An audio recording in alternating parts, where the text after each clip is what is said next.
حكومتنا الرشيدة كل حاجة سيئة، الرواتب والمساكن والطرق وبناها. الرواتب ما تكفي واجب الطرقية، والمساكن من غراها ما حد ينحاها.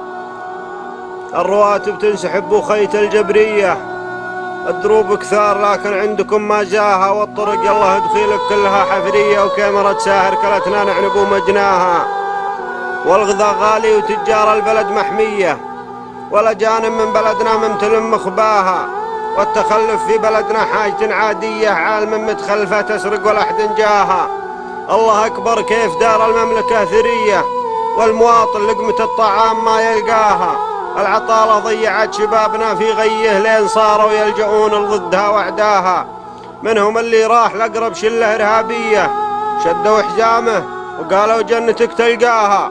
يستغلون الشباب في حاجة شخصية، مستحيل تمثل الإسلام في مبداها.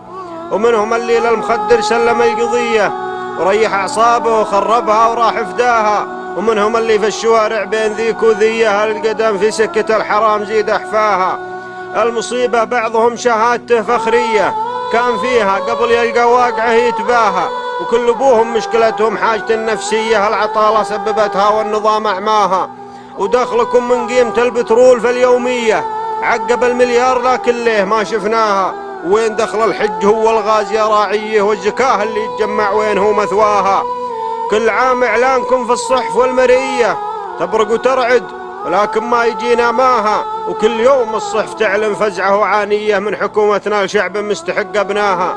أبك حنا الأقربون وحالنا مرثية، ليه مدتكم بعيد دايم معشاها؟ وليه على غيرنا تاخذكم الحنية؟ عندكم بعد النظر حاجة صعيبة ادواها. ومشكلتكم يا حكومتنا الرشيدة هي المهايط والعلوم اللي تبون اصداها. تدعون الانفتاح وسلمكم قمعية، وتعلنون احرار يا اهل المملكة وجاها. ودي اعرف ويش معنى كلمة الحرية، لاني اسمعها كثير ولا اعرف معناها. ودي اعرف ويش معنى كلمة الحرية، لاني اسمعها كثير ولا اعرف معناها. قلتها وانا هنا سني من السنية، لا احد يفكر ويعكس حاجتي مبداها. لست ليبرالي ولا اني بهضم الشيعية، ولست بمعارض على الحكام لو عفناها. بيعتي وحده لكن بين المخفية، ومو غريب الابن يطلب حاجة يبغاها. يا حكومتنا الرشيدة نار عزك حية، بس من هو نار شعب المملكة طفاها.